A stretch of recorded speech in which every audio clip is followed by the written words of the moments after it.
nova alocação para a Shopee, redução da alavancagem do fundo e novo guidance divulgado. A gente vai falar agora do relatório de fevereiro do TRBL 11. Fica nesse vídeo.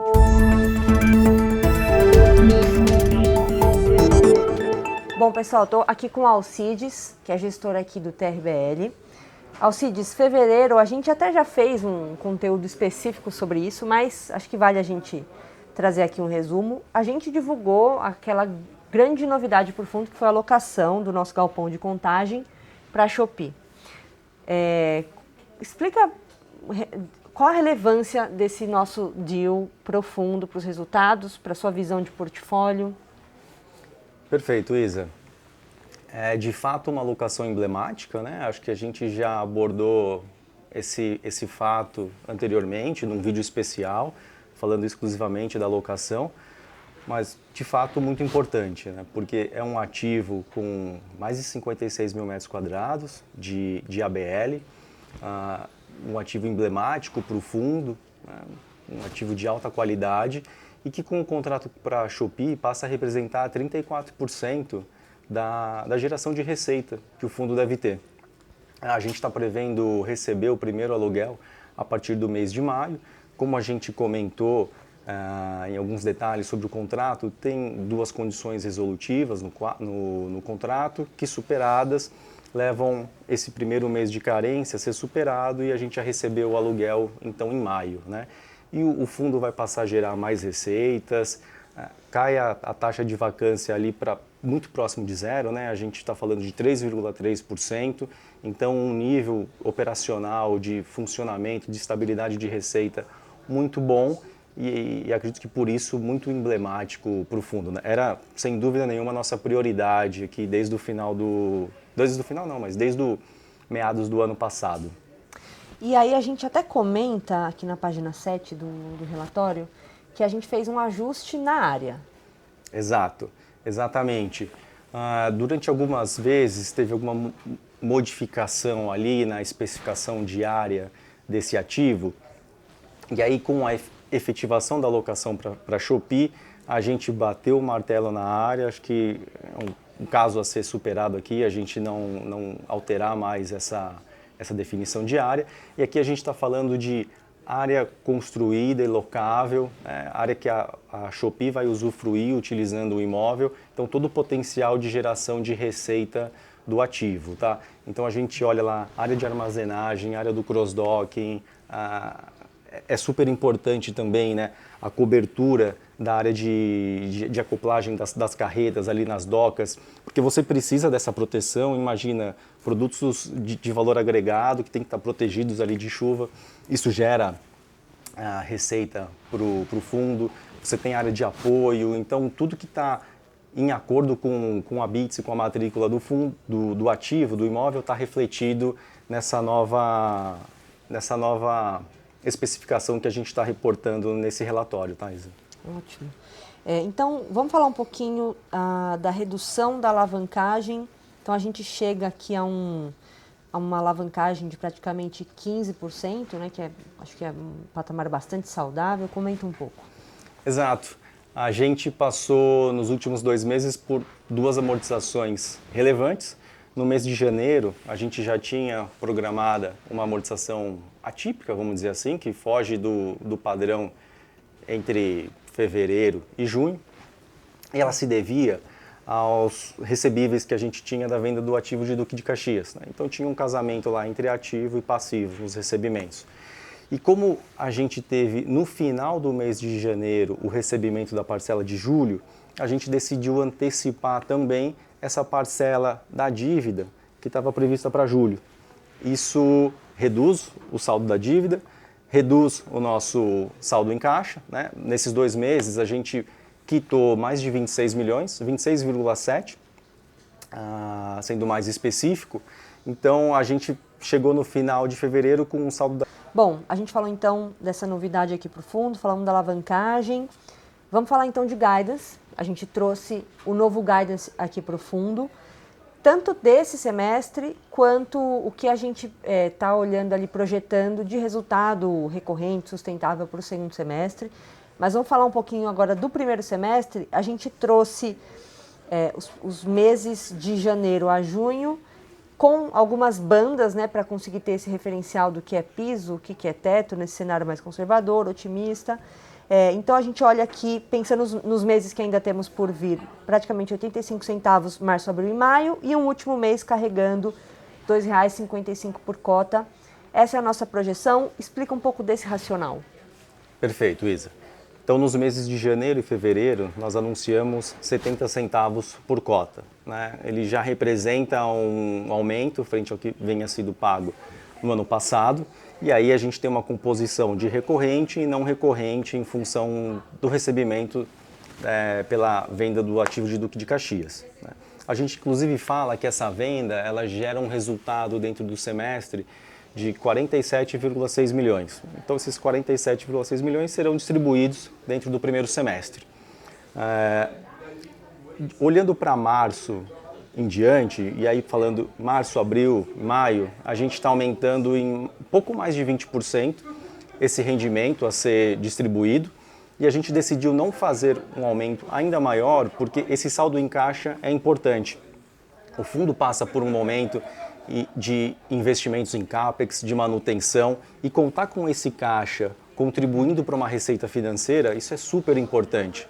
Então, a gente faz um incremento significativo, de mais de 20%, mas ainda gradual, né? Não muito extensivo, mas deixando para a parcela de junho, né, a maior parte do resultado. E aí a gente atinge ali pelo menos os 95% de acordo com a lei de distribuição, mas esse foi o nosso racional, aproveitar essa reserva de caixa que o fundo tem, no momento em que taxa de juros é alta, para ter também receita financeira e fazer frente às despesas não corriqueiras que a gente tem, por alguma demanda de movimentação, por CAPEX, né, que deve melhorar o perfil, a classificação do ativo de contagem. A gente está inclusive em obras agora lá, num movimento muito intenso.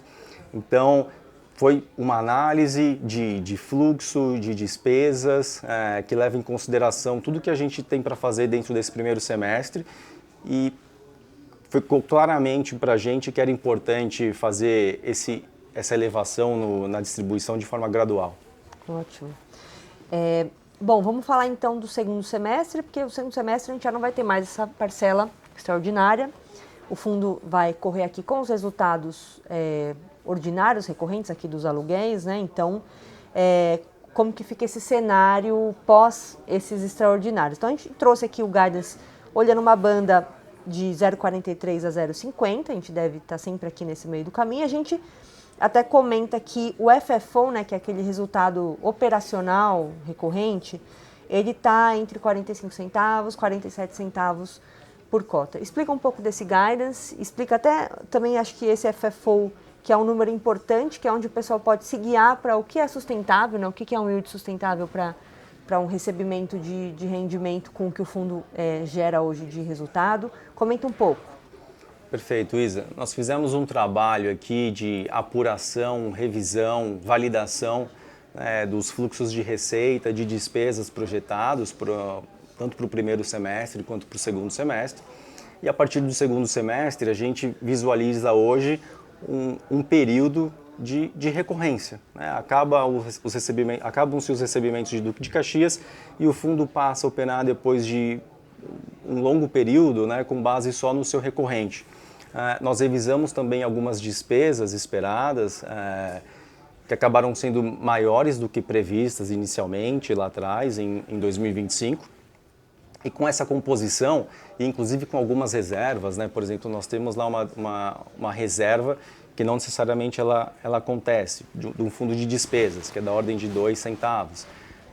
Então, tudo muito revisto ali no final da linha, para não ter uma surpresa negativa, de forma que a gente tem muita certeza de que esse FFO deve se comportar no segundo semestre, né? Receitas, menos despesas, né? E importante, a gente deve ter um saldo de caixa no segundo semestre muito inferior do que é hoje, então a gente está estimando que receitas financeiras vão ser praticamente zero. A gente começa com 1 centavo, deve ter zero por cota, né? Nesse segundo semestre. Então daí essa reorganização, essa validação das contas que levaram a algumas modificações no FFO. Certo, e a gente também, claro que isso é tudo mais constante, né? Qualquer novidade contratual, alterações, a gente também consegue adaptar isso. Sem dúvida, inclusive a gente está endereçando os esforços aqui, bastante esforços para fazer a alocação do espaço que está vago no galpão aqui de Guarulhos, né? Nossa expectativa ali de conseguindo fazer a alocação desse espaço, a gente deve ter aí entre 2 e 3 centavos, né? Entre receita e economia com vacância. Então estamos trabalhando para conseguir melhorar esse número. Como que funciona essa prospecção que você comentou desse ativo? Porque ele tem uma característica mais diferente, digamos assim, e está numa localização muito próxima aqui de São Paulo, né? Sim, é uma localização excelente, mas ele também tem uma configuração ali técnica também um pouquinho mais diferente. Como vocês trabalham isso? Exato. Bom, vocês acompanharam a minha conversa aqui no último vídeo com o Léo da Telos, né? Eu estou sempre falando com ele, é uma prioridade para a gente e a gente tem nesse caso uma empresa mandatada, uma consultoria imobiliária, fazendo a prospecção de locação. Então, assim, com bastante frequência, a gente faz essa reunião de acompanhamento, conduz visitas, prospecção de novos interessados, porque a gente quer de fato concretizar essa alocação e zerar a vacância do fundo. Boa.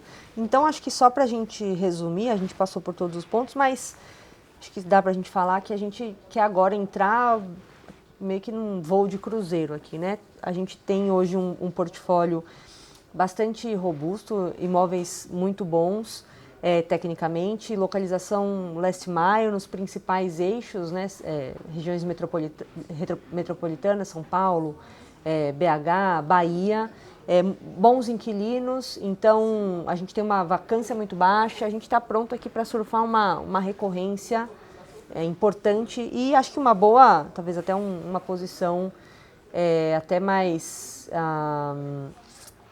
conservadora, digamos assim, como que eu posso dizer isso, mas de menos volatilidade aqui para o investidor, que procura ali uma renda que venha de bons ativos, de recorrência, olhando para esses bons balanços que a gente tem por trás desses pagamentos.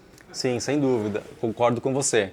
Acho que a gente entra olhando para o segundo semestre, uma fase de consolidação, uma previsibilidade boa dos aluguéis a receber e dessa projeção de FFO que o fundo tem para gerar. A gente quer muito concretizar uma nova alocação, melhorar ainda mais a recorrência do fundo. A gente também tem endereçado muitos esforços, né, com relação à manutenção, plano de melhorias, para o ativo estar sempre bem posicionado, para a relação com o locatário estar bem estabelecida e atendendo todas as necessidades deles. E acho que você falou um pouco do ativo aqui em Guarulhos, né? Nós temos 2 galpões em Guarulhos, uma região que está num momento bastante positivo. A gente tem alguns contratos ali que a gente adoraria estar num momento de revisional. Então temos essas perspectivas, né, de estabilidade e em algum momento conseguir uma melhoria nos preços de locação. Ótimo, então acho que a gente passou por tudo aqui, Alcides.